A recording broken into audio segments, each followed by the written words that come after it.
All right, let's dive into something cool.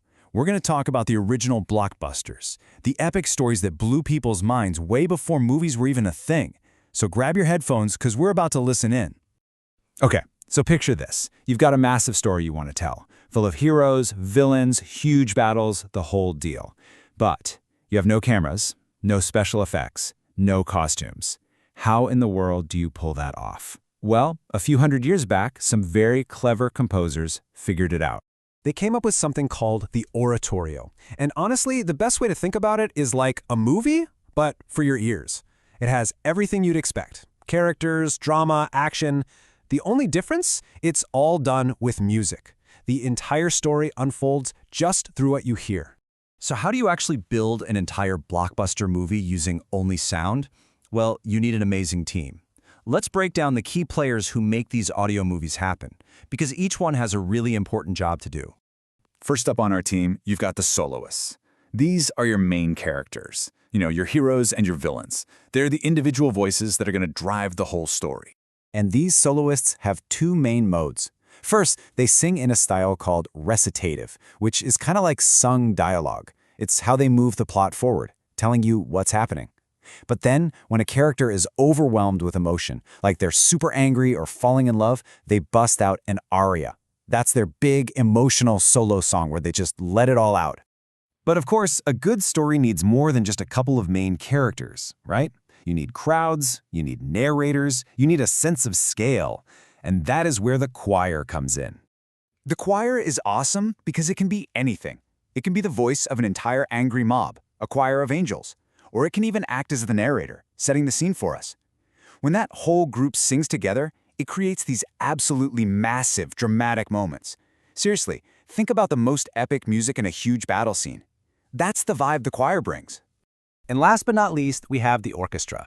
So if your soloists are the main actors and the choir is the crowd, then you can think of the orchestra as the entire special effects department. The orchestra lays down the foundation for everything.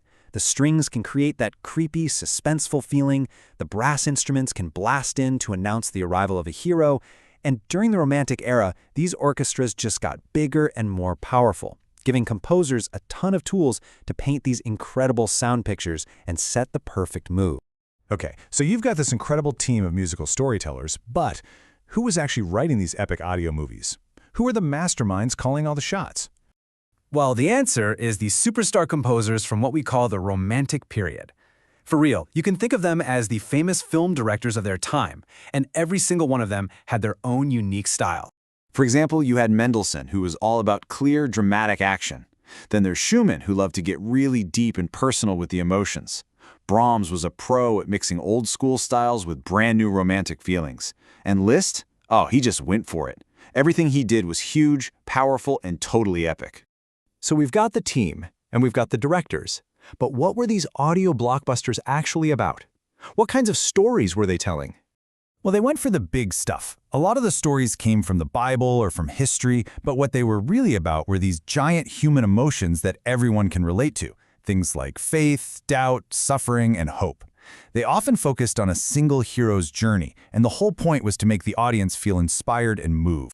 So let's bring it all together. Why are we even talking about this? What made the Oratorio such a big deal back in its day? It's because this was the blockbuster event. People would pack into these huge concert halls to experience an oratorio. For them, it was just like us lining up for the biggest movie premiere of the year. It proved, once and for all, that you don't actually need a screen to tell a powerful, unforgettable story. All you need is music. So I'll leave you with this question. If you had a whole orchestra and choir ready to go, what story from today would you turn into an oratorio? Maybe your favorite book or the entire plot of a video game? It's pretty fun to think about. That's it for this time. Thanks for tuning in.